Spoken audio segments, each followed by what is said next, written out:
श्री शिवाय नमस्तुभ्यम। हर हर महादेव। बालोद छत्तीसगढ़ में गुरुजी पंडित प्रदीप जी मिश्रा द्वारा बाँची जा रही श्री मणिलिंग शिव महापुराण कथा आज पहले दिन की पूरी हो चुकी है। यह कथा 25 अगस्त से 29 अगस्त तक दोपहर 2 बजे से 5 बजे तक चलेगी। इस कथा को आप आस्था चैनल और यूट्यूब के माध्यम से भी श्रवण कर सकते हैं।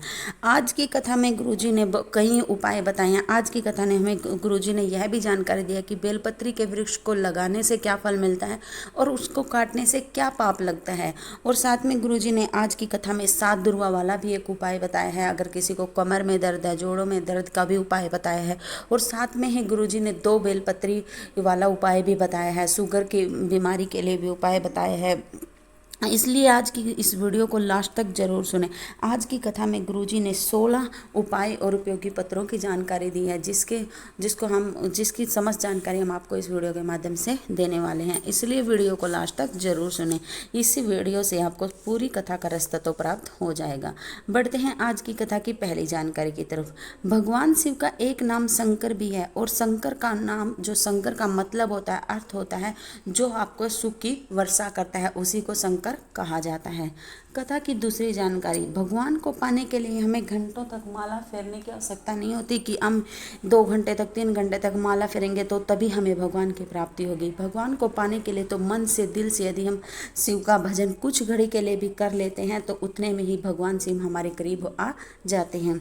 कथा की तीसरी जानकारी। गुरुदेव ने एक पत्र पढ़ा जिसमें उन्होंने अपना नाम तो नहीं लिखा था। गुरुजी, मेरी बेटी की आंखों में एक दिन अचानक दर्द हुआ और धीरे धीरे जो आंख है वह तिरछी हो गई और आंख से दिखाई देना ही बंद हो गया। फिर हमने जांच करवाई तो डॉक्टर ने बताया कि इसकी आंख में कैंसर हो गया है। गुरुजी, हमने यहाँ पर भी छत्तीसगढ़ में भी बहुत दिखाया और फिर लोगों ने कहा कि कोई कह रहा चेन्नई लेकर के जाओ, कोई कह रहा हैदराबाद। गुरुजी, हम बेटी को लेकर हैदराबाद चले गए तो डॉक्टर ने कहा कि इसकी आंख में कैंसर है, उसका 15 दिन के अंदर ही ऑपरेशन करना पड़ेगा।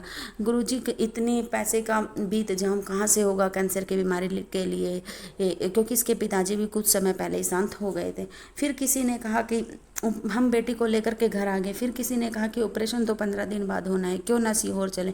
गुरुजी, हम सीहोर गए और वहाँ से रुद्राक्ष लेकर के आई और बाबा से विनय करके रुद्राक्ष लेकर के आई। और गुरुजी, हमने रुद्राक्ष को पानी में गलाकर शिव जी पर उसका जल चढ़ाना शुरू किया और उसी जल को लाते, बेटी को पिलाते भी और आंखों पर भी लगाते थे।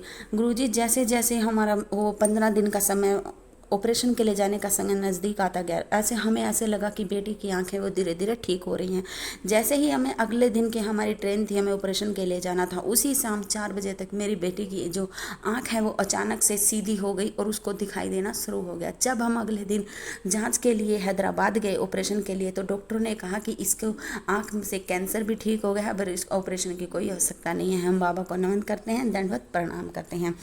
कथा की चौथी जानकारी। दिवांगा जी चौहान छत्तीसगढ़ से पत्र लेकर आई। गुरुजी, क्या बाबा की कृपा का क्या वर्णन करूं। मेरा बेटा 2019 से पढ़ाई कर रहा था, नौकरी की तैयारी कर रहा था, लेकिन उसको कहीं भी नौकरी नहीं लगी। उसने बहुत से एग्जाम दिए, इंटरव्यू भी दिए, लेकिन कहीं पर भी नौकरी नहीं लगी। गुरुजी, मैंने बेटे से कहा कि सब लोग शिव मंदिर जाते हैं, तू भी शिव मंदिर जाया कर और शिव पर एक लोटा जल चढ़ाया कर। गुरुजी, बेटे ने शिव मंदिर में जाना शुरू किया और गुरुजी, हमने 7वें दिन किया। आप कहते हो कि नहीं, विराम दिवस की अगर कोई कथा सुनता तो बाबा कुछ न कुछ अवश्य दे के जाता है। हमने जो तिलदा नेवड़ा में जो 7वें दिन की कथा थी वह सुनी और बेटे से कहा कि यहाँ की रज को मस्तक पर लगा करके जाना और बाबा से विनय करी। गुरुजी, जो एग्जाम बेटे ने 2020 में दिया था उसका रिजल्ट 2023 में आया और बाबा की कृपा से मेरा बेटा है जो शिक्षक के पद पर निवृत्त हो गया। मेरे बेटे को सरकारी नौकरी मिल गई। मैं बाबा को नमन करता हूँ, दंडवत प्रणाम करता हूँ। कथा की 5वीं जानकारी। यदि हम हर रोज शिव मंदिर में न जा पाएँ तो हमें प्रत्येक महीने की शिवरात्रि, क्योंकि जो शिवरात्रि हर महीने आती है, हमें शिवरात्रि को तो शिव मंदिर में जाकर एक लोटा जल अवश्य ही समर्पित करना चाहिए। कथा की छठी जानकारी। नंदी रांगड़े बालोद से। गुरुजी, मेरी शादी को 9 साल हो गए थे और डॉक्टर ने मना भी कर दिया था, मुझे संतान सुख नहीं था। डॉक्टर ने मना कर दिया था कि आप में पति और पत्नी में दोनों में कमी होने के कारण आप कभी भी आपको संतान की प्राप्ति नहीं हो सकती। गुरुजी, हमने आपका बताया हुआ जो सफेद आंकड़े की जड़ वाला उपाय किया, एक बार किया नहीं हुआ, फिर दूसरी बार किया फिर भी नहीं वो हमें संतान प्राप्ति, फिर हमने तीसरी बार पशुपति व्रत भी किया और सफेद आंकड़े की जड़ वाला उपाय किया और बाबा की कृपा से 9 साल के बाद मेरे घर में संतान की प्राप्ति हुई है। मैं बाबा को नमन करता हूँ, दंडवत प्रणाम करता हूँ। कथा की 7वीं जानकारी, व्यक्ति को अपने धन का, वैभव का, सत्ता का या फिर उस सुंदरता का कभी भी दुरुपयोग नहीं करना चाहिए, कभी घमंड नहीं करना चाहिए। हो सके तो हमें अपने धन का या सत्ता का जरूरतमंदों की सेवा के लिए मदद अवश्य करनी चाहिए। कथा की 8वीं जानकारी, जिस व्यक्ति ने अपने पूर्व जन्मों में 1000 गऊओं का दान किया होता है उसके घर में ही बेलपत्री का वृक्ष लगा होता है, और जो व्यक्ति बेलपत्री के एक वृक्ष को काट देता है तो उसे एक साथ 100 गऊओं की हत्या करने का पाप अपने माथे पर चढ़ जाता है। कथा की 9वीं जानकारी, यदि कथा पंडाल में जाएं तो हमें 2 लोगों का भोजन पानी अवश्य लेकर के जाना चाहिए ताकि जो हमारा धन है उसको पुण्य में लग सके। 10वीं जानकारी, घर में जो खाया जाता है उसे भोजन कहा जाता है, और होटल में जो खाते हैं उसे खाना कहते हैं, और जो कथा पंडाल में खाते हैं तो उसे बाबा का प्रसाद कहा जाता है। कथा की 11वीं जानकारी, यदि भूलवश में हम शिवलिंग पर एक बेलपत्तर हमारे हाथ से चढ़ जाता है तो हमें समझना चाहिए कि यह शिव की कृपा और करुणा हुई होगी, तभी हमारे हाथ से बेलपत्री शिव पर समर्पित होती है। कथा की 12वीं जानकारी, कुछ लोगों ने पूछा कि गुरुजी शिव महापुराण की कथा में सावन में सुननी चाहिए, भादव में सुननी चाहिए, कार्तिक में सुननी चाहिए, किस महीने में सुननी चाहिए जिससे हमें अधिक फल की प्राप्ति। तो गुरुजी ने कहा कि जब आपका दिल करे, मन करे, तभी हमें शिव कथा वह सुन लेनी चाहिए। शिव कथा के लिए कोई भी शुभ दिन या समय या महीना नहीं होता। कथा की 13वीं जानकारी, 2 काम हमें हमेशा जमीन पर आसन लगाकर बैठकर ही करने चाहिए। एक तो भोजन हमेशा हमें जमीन पर बैठकर करना चाहिए, और दूसरा भगवान का भजन भी हमें जमीन पर बैठकर आसन लगाकर ही करना चाहिए। कथा की 14वीं जानकारी, गुरुजी ने आज जिस भी व्यक्ति को शुगर की बीमारी है उसके लिए एक बहुत ही सरल सा उपाय बताया। गुरुजी ने बताया कि अगर शुगर का कोई बीमारी है तो उसे क्या करना चाहिए, उसे खाना हमेशा जमीन पर बैठकर खाना चाहिए। अगर वह बैठ नहीं सकता तो थोड़ा मोटा कपड़े की थोड़ा मोटी गद्दी बना करके बैठ जाए, और जमीन पर बैठकर एक बेलपत्री तो शिवलिंग पर चढ़ी हुई जो खाना खाने से पहले खाए और फिर उस भोजन कर ले, और एक बेलपत्री खाना पूरा होने के बाद खाए। गुरुजी ने कहा कि आप 3 से 4 दिन तक यह खाना खाने से पहले एक बेलपत्री और खाना खाने के बाद एक बेलपत्री जमीन पर बैठ करके खाना शुरू करें। 3-4 दिन के बाद आप जांच करवाओगे तो आपकी जो शुगर है वह नॉर्मल आएगी।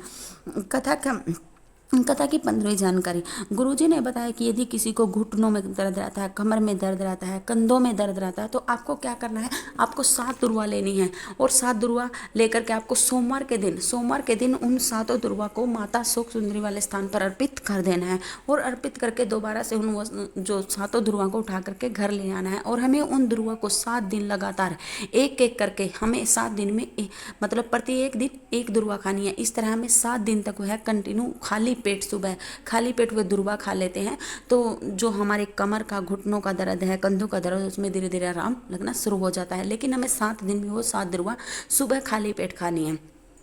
कथा की 16वीं जानकारी, गुरुजी ने बताया कि प्रत्येक व्यक्ति को चाहिए कि वह अपने जीवन काल में भले ही वो शिव मंदिर में ना जाए, लेकिन अपने जीवन काल में एक बेलपत्री का पेड़ अवश्य लगाना चाहिए, ताकि यदि कोई व्यक्ति उस पेड़ की पत्ती तोड़कर शिवलिंग पर अर्पित कर देता है तो मात्र उससे भी हमारी जो 71 पेड़ियाँ हैं वह तर जाती हैं।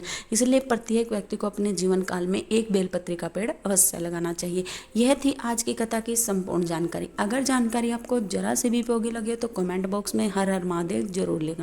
श्री शिवाय नमस्तुभ्यम। हर हर महादेव।